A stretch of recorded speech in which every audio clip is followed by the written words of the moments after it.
one word.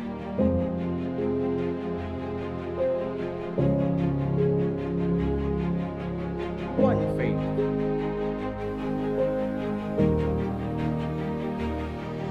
One mission. And this is Juan de la Cruz on the move. Hello po, ito po si Bishop Juni ng Episcopal Commission on Social Communications, bringing you the message of Pope Francis po para sa 54th World Communication Sunday.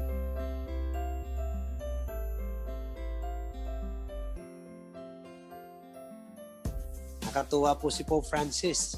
Ang kanyang message sa atin is about storytelling. Pagkukwento po, parang kwentuhan lang po. Sadya po, kasi nga po, binibigyan din niya muli para sa ating lahat ng mga mananampalataya kung gaanong kahalaga ang pagsasaysay o ang pagsasalaysay ng kwento natin. Starting with what? Siyempre, di yung kwento ng ating pananampalataya. Ang tawag nga ni Pope Francis dyan ay ang kwento ng mga kwento. Nakakatuwa po. Ang kwento ng mga kwento, isa lang yan. Kwento ng pag-ibig ng Diyos. At tayo bilang mananampalataya, dapat po alam natin yung kwentong yan. Hindi lamang po doon sa pagkaalam natin kung ano yung kwento, pero kundi maranasan natin yung kwento ng Diyos sa ating buhay, ang pag-ibig niya. Hindi po ba may kwento kayong inyo? Yan. Yun yung gusto din ni Pope Francis na bigyan sa ating diin. Na kailangan din nating maikwento ang kwento natin sang-ayon sa kwento ng pag-ibig ng Diyos sa atin. At itong kwentong ito po, it's worth telling. Ang ganda nga ho na sinabi niyang, life becomes history. Itong ating buhay, kasaysayan yan, kwento din yan.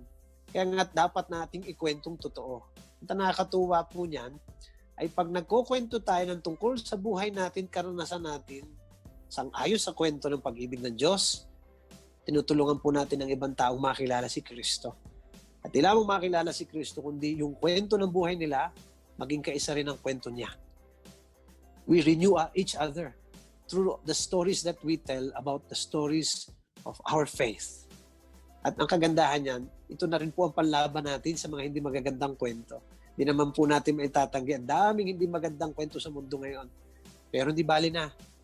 Mas marami naman ang kwento ng pag-ibig ng Diyos at ng kabutihan. Kwento lang natin ang kinakailangan. And this is where Pope Francis tries to encourage all of us to tell our story. To tell the story of God's love. To tell how much we have experienced this love in our own lives. To tell that story, that beautiful story of our faith. So once again, sa ating pong lahat, ito po si Bishop Juni nagpapaalala po sa napakagandang message ni Pope Francis na ang simbahan ay isang sambayanang nagkukwentuhan. So sana ipagpatuloy natin ang pagkukwento at huwag kalilimutan. Sabi nga ni Pope Francis, he quoted from the book of Exodus chapter 10 verse 2, tell your children and your grandchildren. So the same, tayo po, kwento natin sa lahat ng pwede natin pagkwentuhan. Ang tamang kwento, ang mabuting kwento, ang nakakapagpalakas loob na kwento, nakapagbibigay pag-asang kwento ng pag-ibig ng Diyos sa atin at kwento ng buhay natin na siyang naging bahagi nito. So muli po, ang aking paalala sa inyo, just tell the story and always never forget, be blessed and be a blessing. Ingat po kayo lahat.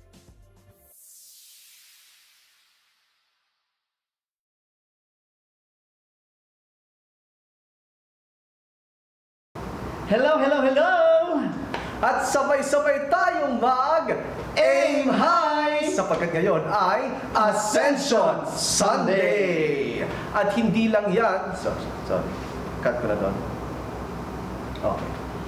At hindi lang yan, siyempre, bago ang lahat, bago ang aming studio set. More so, we would like to thank all those who have watched our recent episode with Miss Melay Cantiveros Francisco. And one way of thanking you, we will read some of your comments from our previous episode. Yes. Let's start from Allison Bien D. Yeah. So, every time pinapanood ko si Melay na in-interview, tatawa at na-inspire ako. She's one of my happy peers and inspiration bilang Katoliko. Thank you po sa video na to. Another one from sarcastic. Ano? That words coming from her is such a blessing. And the laughter that she gave to people is another blessing. I'm a huge fan of her.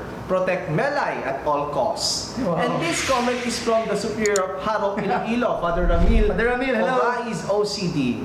He said, "Go, Jensen!" Marami pang comment pero shout out na lang natin sila lalo na kay Raymond Cortez from Canada and Mix Recinto from Orani, Bataan. Another message from Angie. Thank you mga brother for inviting Melay. Di kayo nagkamali na invite. Bagay talaga siya as guest nyo dahil religious talaga and tama po sabi niya pati po mga anak niya na ipamana na din. Yeah, thank you, Angie. Shout out to all the young bloggers out there and also to all the enthusiastic members of SOCOM department or social media communications ministry of different parishes and dioceses here in our country and abroad. We also want to greet all our media men and women from the television and the radio networks, big and small. You are all our modern evangelizers or proclaimers of the gospel in the marketplace. Today, aside from the celebration of the solemnity of the Lord's Ascension, the Holy Universal Church has also declared this Sunday as the World Communications Day. During the message of Pope Francis last 2019 on the World Day of Communication, he recognized the capacity of all to communicate the gospel message of the kingdom. He urges the faithful to be more faithful in using our talents and all the means of communication that will unite and share the beauty of unity in the world that is marked by discord and division. And as a discussed Carmelites, we respond to the challenge of Pope Francis in this new age of evangelization. That is why we recently launched this Men in Brown YouTube channel headed by our director, Reggie Marie, and our rector, Father Richard Escoto. Yes. To better spread our spirituality in wider audience through mass media. Inspired by the words of Jesus that motivates us to do our mission of spreading His good news, we now listen to Him here at Verse 101. Today we honor the words of Jesus by singing, "Thy word is the lamp unto my feet and the light unto my path." Our gospel passage is taken from Matthew chapter 28 verses 19 to 20. Then Jesus said to them, "Go therefore and make disciples of all nations, baptizing them in the name of the Father and of the Son and of the Holy Spirit, teaching them to observe all that I have commanded you. And behold, I am with you always until the end of the age." This Sunday Gospel has a twofold reality according to Pope Francis in his homily last Ascension Sunday of 2018. First, it directs our attention towards heaven, our destination. Second, it is also the commissioning of the disciples to spread the message of the gospel to all corners of the earth. Hence, this mission is not only limited to the little band of Jesus, but this mandate continues to us as modern proclaimers of word to this challenging time. We try then to examine our apostolate to the church. Are we spreading the good news of Christ in our social media accounts?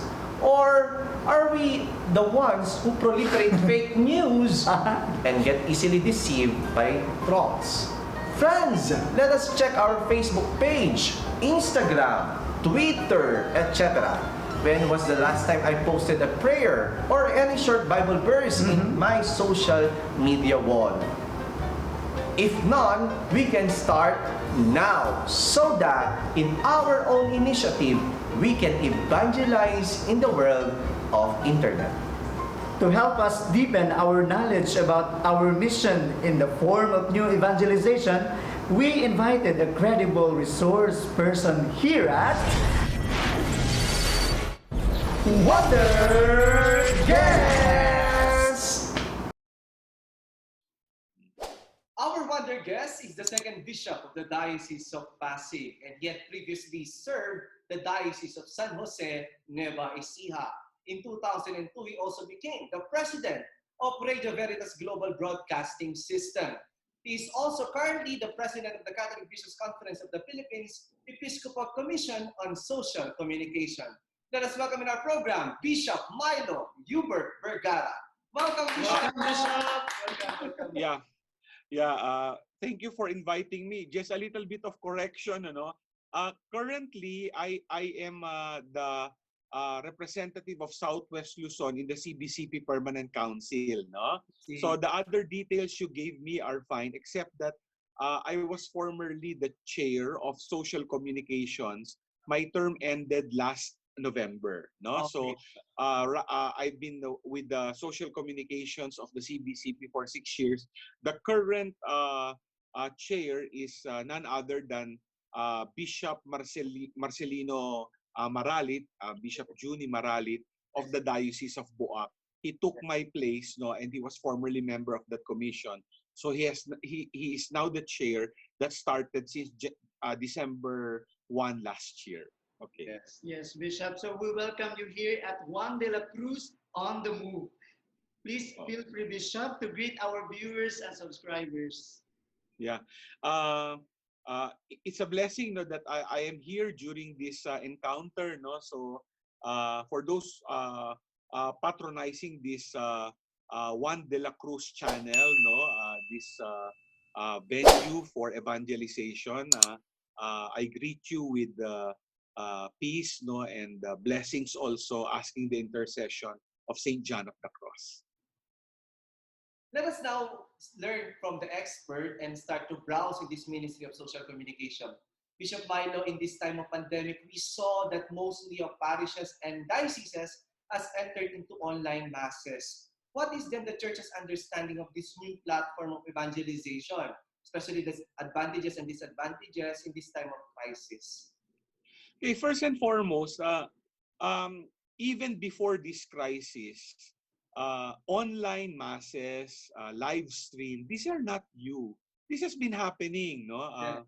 And I think from the time of Saint John Paul II, followed up by Pope Benedict, no, even now Pope Francis, no, given the World Communications Day messages, there is a recognition of the digital world, and we look at social networks, no, in the words of Pope Francis, as gifts from God, no? So I think we should be grateful for this, because it is a channel, if you want to put it, it is a way by which we can be able to minister in a vast, no, environment.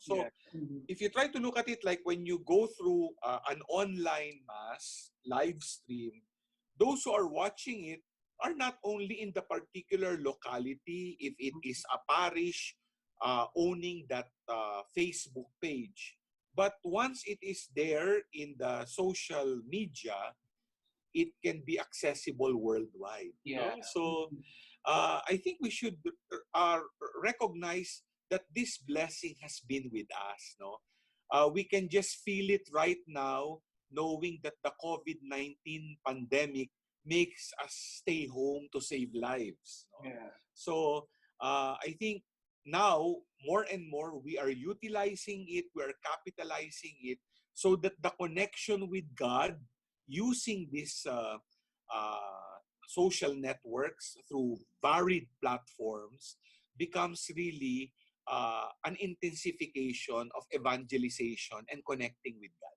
Yes, Bishop, idadagdag lang po ako, dahil the people now are get used into online masses. What if kapag unti-unti na bumalik tayo doon sa normal, baka naman ang maging rason na lang ng ibang tao, I will just attend the online masses. What is your opinion on that, Bishop? Siguro, unang perspective, baka medyo ma-shock ka sa perspective ko. Alam mo ba ang millennial generation ngayon, may ganyan ng pananaw bago pa mag-COVID-19? Yeah. May ganyan na, no? Yes, May perspective ng ganyan. I don't have to go to church. Yeah. I don't have to go to mass, no? In a parish church or a cathedral parish. Anyway, this is my way of connecting with God. So, even before the intensification of this COVID-19 pandemic, nangyayari na po yan. No? Ngayon, dapat lang natin maipaliwanag sa iba't ibang paraan, no? Iba't ibang levels. No? Una, no? Siguro magandang magkaroon tayo ng mas malalim na perspective.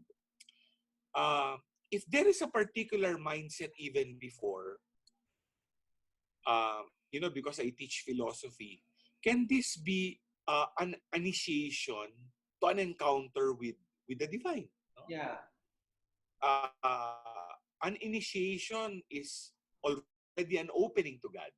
In the words of the late Father Thomas Green, no? Ang natin is let us recognize that that mindset may have been an opening to God. Now, as you go along and you want to deepen your spiritual life, it is not the be all and end all. So as we try to examine it further, dapat maging maliwanag kasi sa atin na though it helps, it is an aid, it initiates us, no? That can never replace the experience of a real-time live experience inside the church or in whatever liturgical physical environment there is, no? Wait, Kaya Bishop. dapat klaro po 'yon. So, Bishop, you mentioned about the millennials, no? Because in this ministry of SOCOM, we saw a lot of young people in our parishes who get involved or attracted in this apostolate. So how can we sustain and motivate them to continue this form of service in the church? When I was the chair of social communications, I already saw this, no? That's why when we had yearly annual media conventions, so we had 5, and I think it will continue. It was clear to us that the social communications ministry is not only for priests or religious sisters or religious brothers, no? We should tap the potential of young people, especially millennials, who are so interested and very capable to deliver the good news message different platforms in creative ways, in attractive ways, as they post this in social media, no? Kaya nga, now we can see it very clearly, no, that the millennial generations, our Catholic millennials, very active in the parishes, are the ones helping us out to even bring our online masses, no, and even reflections. Remember, we had this lockdown since the Lenten season, Kuresma nga nun, nakapag-produce nga kami dito sa Diocese ng Pasig ng maraming mga 1-minute to 2-minute videos to evangelize. Correct. Hindi lang yan ay naging for Lenten season. In fact, nagka-spill over pa ngayong Easter, no? At ito na nga, pati ako napwepwersa dahil nagkaroon ako ng program na lecture series on spirituality in daily life. Yeah, so kaya nag-season 1 kami, it was well received. Tapos I was talking about spirituality and prayer. In fact, if I will look further and this will continue, I'm very much interested as a diocesan bishop to share something about Carmelite spirituality in a lecture series session. Yeah. So ngayon, ang ginawa namin, Marian spirituality naman. Kaya nagugulat ako kasi ang tumutulong sa amin, mga millennials din, para sa mga technical operations. In fact, tawag ko sa kanila mga backliners, no? Hindi sila nakikita, but they help out, they format, and they make sure that I will prepare the PowerPoint that they will also modify so that it can even be shown during the lecture series. So ang laking tulong talaga ng mga millennials, and we should continually motivate and animate them to serve the church in this new way, no? Because they're very much interested and they have the capability. Kasi mailagay ko lang sa perspective. Ako, digital migrant ako. Ang millennial, digital native. Di ba?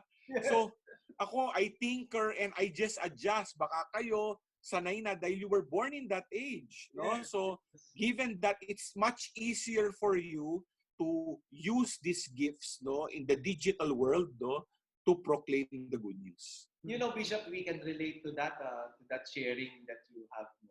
Because this is also our first time as a Carmelites to enter in this kind of Ministry. evangelization, no?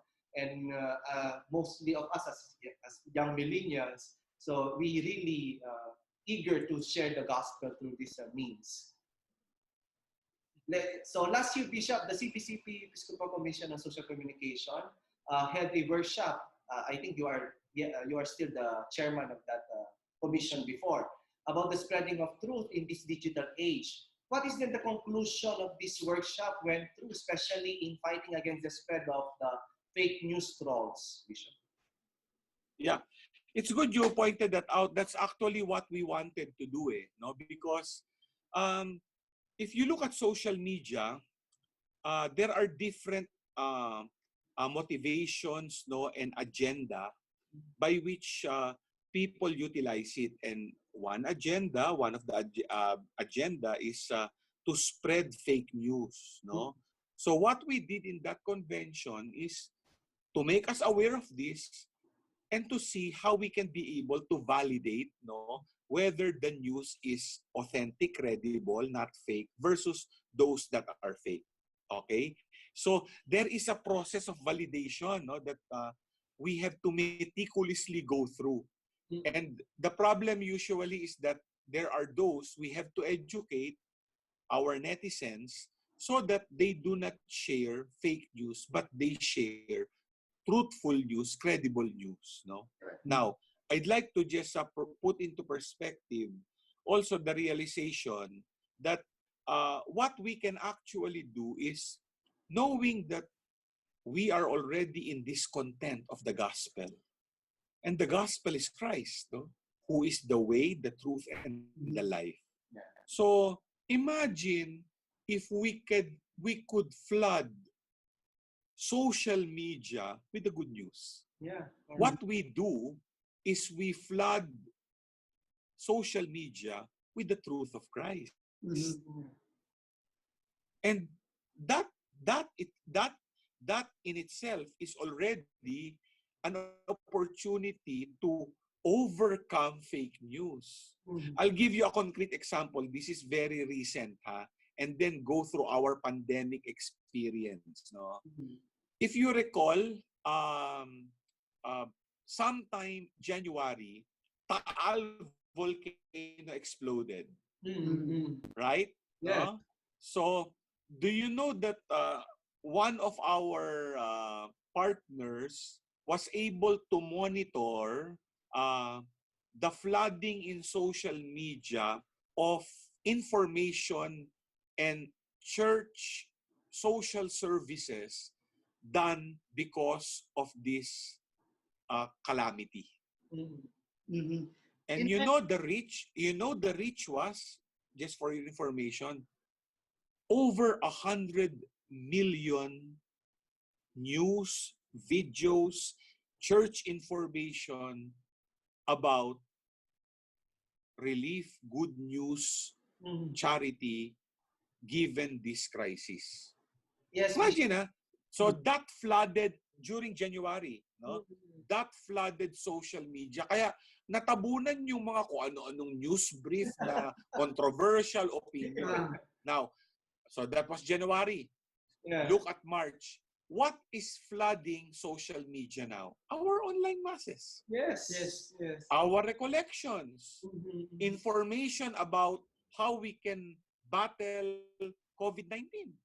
So, but of course, we cannot negate that there are fake news that we have to filter to authenticate given this information. Kaya sana maunawaan natin na kaya nga itong pandemic medyo na-jolt ang simbahan, di ba? Napilitan tayo na talaga, kaya nga pati nga Facebook na nagulat sa traffic natin. May time nga na medyo nahihirapan na sila sa mga watch party. Dumating na rin yung time, medyo nagulat sila. Baka yung server nila masyadong na-overwhelm ng mga nagmimisa. No? Last Sunday, nagmasa ko ng 9 a.m. Ang real-time viewers ko is 1K. 1,000. pag sinabi mong ganun, during that time, nagmasa ko from 9 to 10, iba pa yung reach nun at yung Yes. mga nag-engage. So, talagang malaki, malawak ang inabot. Oo. Kaya, sa patitignan natin, this is how we are able to battle, no, and wrestle with fake news. Thank you, Bishop. Thank you, Bishop. So, Bishop, in line with that, no, maraming nakakalat ng fake news ngayon. So, what are the projects of the church, especially in educating and forming the minds of our secular media men and women, that they can truly spread a clear and honest information to the public? Yeah. Actually, if I recall, because I was already chair of social communications, let me backtrack as early as like 2014, when we were preparing for the papal visit. Francis came here January 2015. No? So, in our mind, no, since I was in charge of the Informe Committee, Cardinal Tagle already hinted, and we executed it, that we would work together with secular media to bring to all homes the Pope Francis in the Philippines. No? But we had to prepare for it. So that was already the start. What happened then was, it was not only working with secular media vis-a-vis church media. I remember at that time, we engaged secular media together with church media into a one-day recollection. It was held in UST, no? And it was a beautiful experience, no, because those from different TV networks, no, dailies, those in having the radio stations, not necessarily church, they attended. So Cardinal Tagle and I gave the talk, no, and we ended with the mass, no, and it was a beautiful experience, and this was well received. And then after the papal visit, marami ng ganitong nangyari sa iba't ibang diocese. It happened also when, if you recall, after the 2015 papal visit, 2016 naman, was the 51st International Congress in Cebu. No? So, we also prepared secular media with church media to work together given the recollection. No? So, marami ng mga ganyang efforts. No? So, magandang makita na we can help each other, we can work together, we can pray together, we can evangelize together. Thank you for that, Bishop. Recently, we heard about the shutting down of the biggest television and radio network station in the country. What is your opinion about that, especially regarding the freedom of expression? I think first and foremost, freedom of expression is something that the church upholds. Okay, no? And I think we continue to proclaim that. Now, with regards to this issue about ABS-CBN, I think we should be keen also and look into the process that ABS-CBN went with the government given its renewal of franchise. Yeah. No? Of course, when there was this lapse on May 4, and then what happened was they abided by the cease and desist order of the NTC. You would be hearing and reading statements coming from different channels, no, and different representations. I think the CBCP also, through Archbishop Romulo Valles, came out with its statement. It was a sober one, sensitive, of course, to the people, the employees, no, and trying to perhaps even motivate that a resolution to this crisis be addressed. The CBCP Episcopal Commission on Social Communications also came out with its own statement, no? Given that it is a commission under CBCP and its turf is in social communications, no? Under Bishop Maralit. No? So that already shows to you, no, that even the church, in its own way, would still uphold press freedom, freedom of speech, but it would also want to be objective in terms of looking at the issues. No? We just have to be careful at times, no, that we may be talking about freedom of speech and then saying things that may be problematic without first understanding the heart of the matter. So you were talking about fake news, no? So it's important before you speak out, make sure what you will be speaking about, you know also the facts, the details about the matter. Yeah. So that you cannot get ahead of the facts. Because the problem later on is that you may be coming out with value judgments that may veer away from the truth. Mm. I hope I said it Yes. in a very objective way. Thank you for that. Thank you, Bishop. So, Bishop, we will talk about the World Day of Communication. So, this is our first time to celebrate this event in a lockdown mode. So, do you have any message for the celebration, especially for media frontliners? Yeah. Well, I think if you look at the World Communications message of Pope Francis, it talks about storytelling, no? And it's interesting that even in the past messages, the Holy Father was not remiss in telling social communicators that we should share good news stories. And in this particular message, he was trying to tell us that storytelling is like a way of weaving, no? Parang may tinatahi ka, no? Tapos may makikita ka pag tinahi mo, makikita mo na yung magandang textile, no? Makikita mo yung magandang tinahi mo, no? At di ba gano'n naman ang buhay, no? Ang buhay, pag titingnan natin, parang ang nagtatahi ay ang Diyos. Bawat dumadaan ng mga yugto sa buhay natin, no? Pag binabalikan natin, nagugulat tayo, may connection. Kaya hindi ba yun ang pagtatahi? May connection. Parang sinasabi nga ni Pope Francis, no? Bawat karanasan, may connection yan, pagtatahiin, at ang nagtatahi ang Diyos, magugulat ka na lang. Isang maganda palang plano ng Diyos para sa atin. No? Now, first time we held this World Communications Day in a pandemic experience. I think we have many COVID-19 good news stories. Yes. Yeah, think about it. No, like worldwide, you have heard, you have read stories of an Italian priest, no, who gave up his ventilator for a younger COVID-19 victim. He died, and it was, you may say, even an act of martyrdom.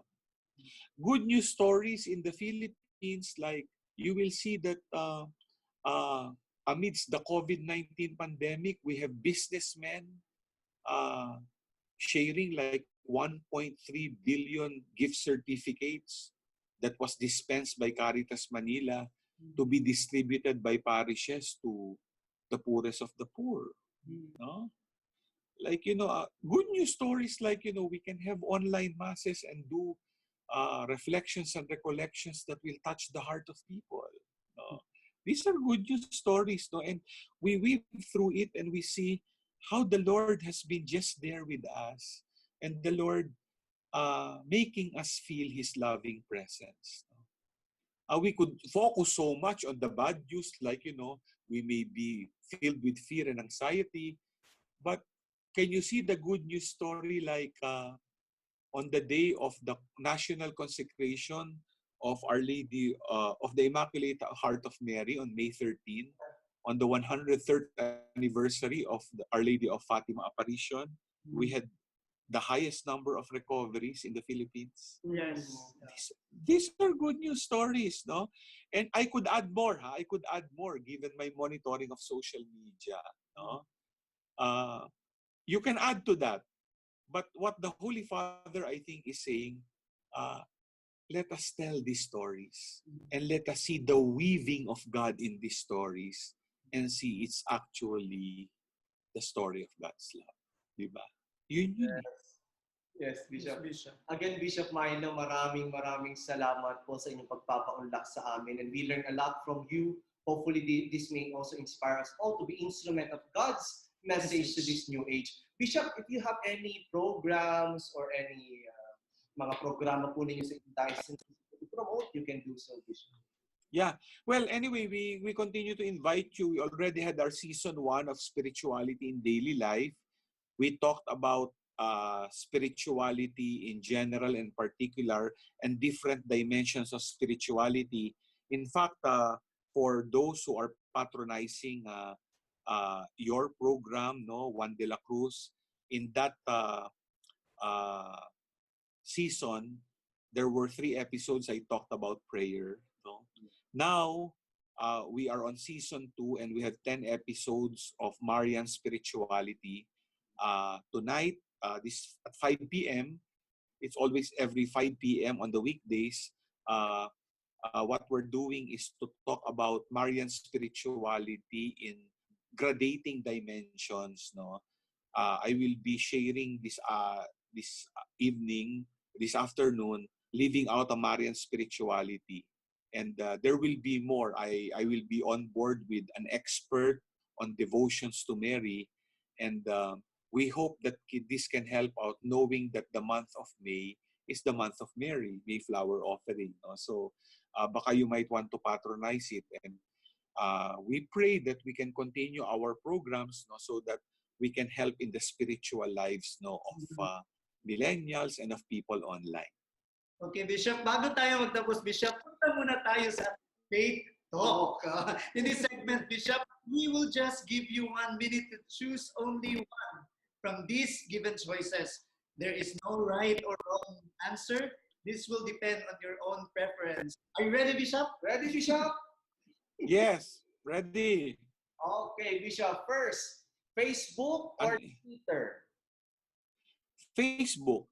Okay. YouTube or Netflix? Netflix. Bible or iBreviary?